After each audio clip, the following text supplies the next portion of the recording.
లోక్సభ రాజ్యసభ కూడా. కానీ 2/3 వర్కౌట్ కాదు. 2/3 అంటే ప్రతిపక్షం ఏకాభిప్రాయానికి రావాలి. ప్రతిపక్షానికి ఏంటంటే ఇప్పుడు మహిళలు అంతమందికి సీట్లు ఇచ్చే ఉద్దేశం లేదు వాళ్ళకి. లోక్సభ సభ్యుల్ని ఎమ్మెల్యేలని అంతమంది చేయడం మహిళల్ని వాళ్ళకి ఇష్టం లేదు. ఎందుకంటే ఒక్కసారి మహిళల హవా బిగినైందంటే తర్వాత వీళ్ళకి సీన్లు ఉండవు అక్కడ.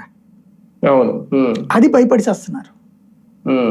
ఒకవేళ నిజంగా రేపొద్దున బిల్లు పాస్ అయ్యి కొంతమంది సపోర్ట్ వస్తే బాబు గారు వల్ల ఇదంతా జరిగింది అంటారా? అంతే, అది చెప్పడం కోసం, అట్లా ప్రిపేర్ చేయడం కోసం బాబు గారు మొత్తం అందరిని ఒక తాటి మీద తీసుకొచ్చారు, అంతే, అందుకే జరిగింది అంటారా? అది సార్ నిజంగా భారీగా కేబినెట్ పునర్వ్యవస్థీకరణ ఉండే అవకాశం ఉందా 2 ఏళ్ళు పూర్తవుతున్న నేపథ్యంలో? ఇప్పుడు బెంగాల్ ఎలక్షన్స్ కాదు, ఈ తమిళనాడు ఎలక్షన్స్ ముందు జరిగి ఉండాల్సింది లెక్క ప్రకారం. బెంగాల్ తమిళనాడు ఇట్లో అన్నామలైనా తీసుకోవడం అది లేదు కదా ప్రాక్టికల్ అయితే.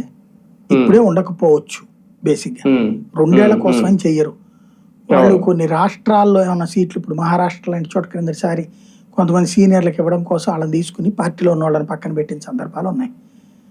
అట్లాంటిది ఏదన్నా ఉంటది. ప్రస్తుతానికి అయితే అట్లాగేం కనిపించడం లేదు.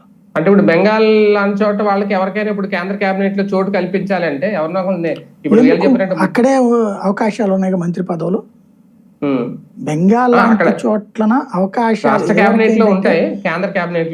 కేంద్రంలోకి ఎలక్షన్స్ ముందు అయితే ప్లాన్ చేస్తారు. అట్లాగా ఎలక్షన్స్ ముందు కొంతమందిని అట్లా చేస్తారు.